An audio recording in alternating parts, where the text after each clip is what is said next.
Selamat siang buat kita semua.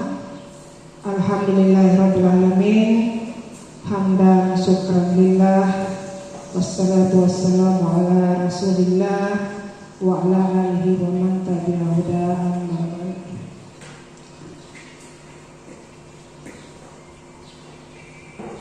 Yang saya hormati Bapak dan Ibu Dewan Guru SMP Negeri 1 Tengele, yang saya hormati Bapak Ibu staf tata usaha yang sempat hadir pada kesempatan hari ini, serta teristimewa kepada Bapak dan Ibu guru, calon guru penggerak, dengan ucapan Bismillahirrahmanirrahim. Kegiatan kita mulai pada hari ini dengan acara yang pertama, ada penyampaian atau sosialisasi hasil dari apa yang sudah didapatkan oleh teman-teman guru kita ini di guru penggerak. Assalamualaikum warahmatullahi wabarakatuh. Saya hormati Bapak Ibu Wakase atau yang mewakili kepala sekolah, yang saya hormati Bapak Ibu guru dan staf tata usaha. Pada hari ini sesuai dengan kesepakatan kita atau pada beberapa minggu lalu kita sudah membentuk yang namanya komunitas praktisi.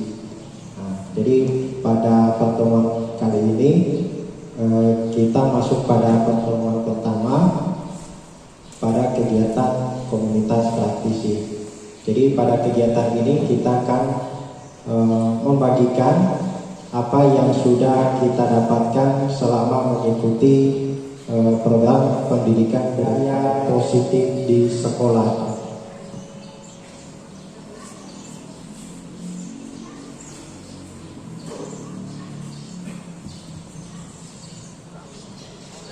Jadi di dalam sekolah itu kita harus menerapkan yang namanya budaya positif.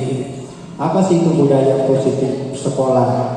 Jadi budaya positif di sekolah ialah nilai-nilai atau keyakinan-keyakinan dan kebiasaan-kebiasaan di sekolah yang berpihak pada murid dapat berkembang menjadi pribadi yang kritis, penuh hormat dan bertanggung jawab. Jadi itu pengertian dari tentang budaya positif.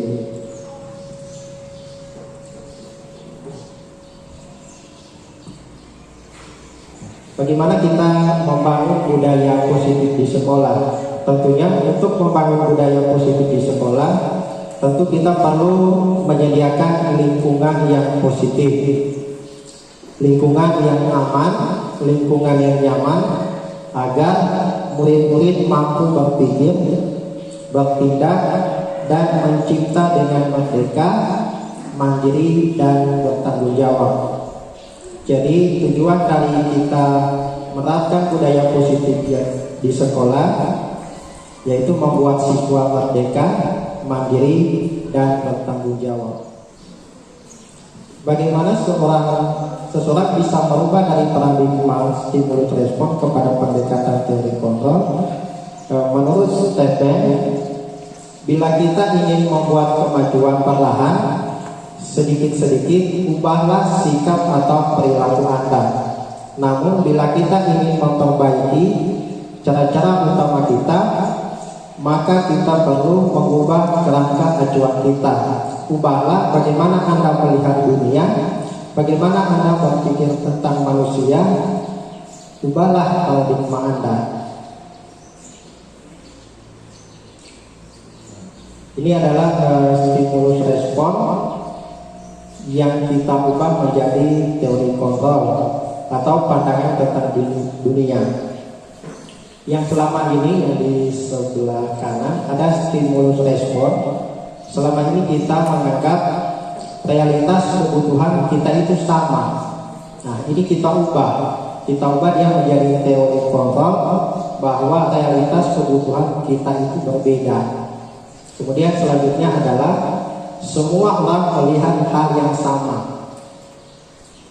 Kalau kita bawa ke guru, kita melihat kalau dalam pembelajaran, oh siswa itu sama. Nah, ini yang kita harus ubah. Setiap orang itu memiliki gambaran yang berbeda. Kemudian ada kita mencoba mengubah orang agar berpandangan sama dengan kita. Ini yang kita harus ubah, bahwa kita berusaha memahami pandangan orang lain tentang dunia. Kemudian ada perilaku buruk dilihat sebagai suatu kesalahan. Biasanya kalau kita siswa, kalau anak itu sudah buruk, pasti di mata kita selalu dia salah atau kita anggap itu sebagai kesalahan.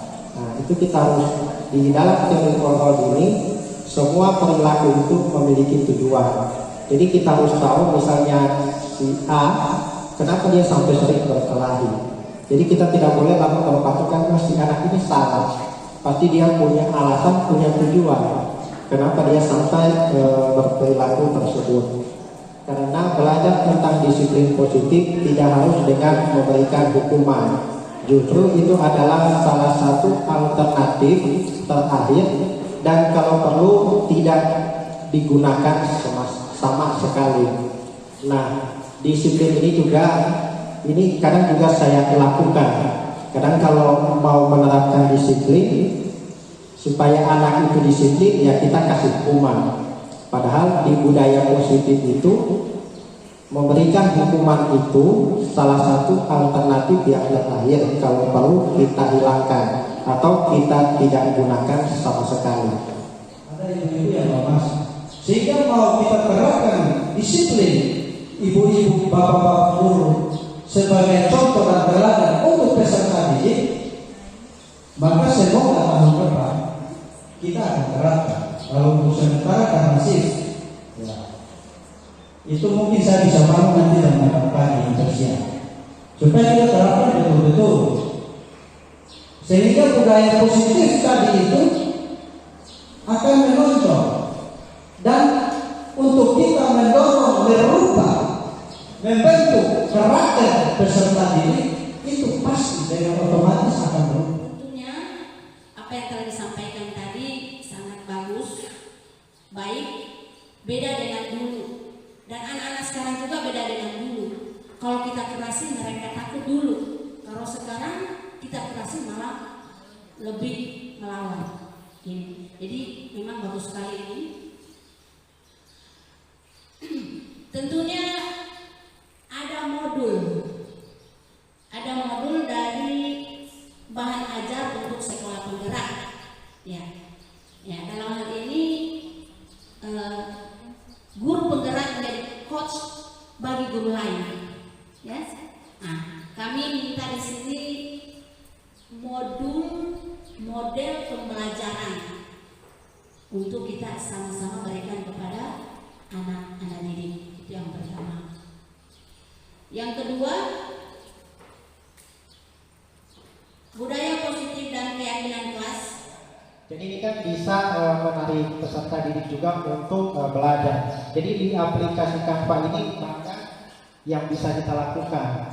Bisa dibuat dalam bentuk presentasi atau video. Ini banyak sekali dia punya menu-menu atau item yang bisa kita lakukan.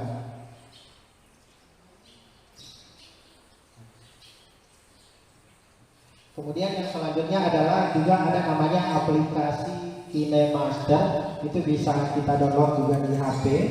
Bagaimana kita membuat model atau pembelajaran, itu kita buat dalam bentuk kita edit di aplikasi KineMaster.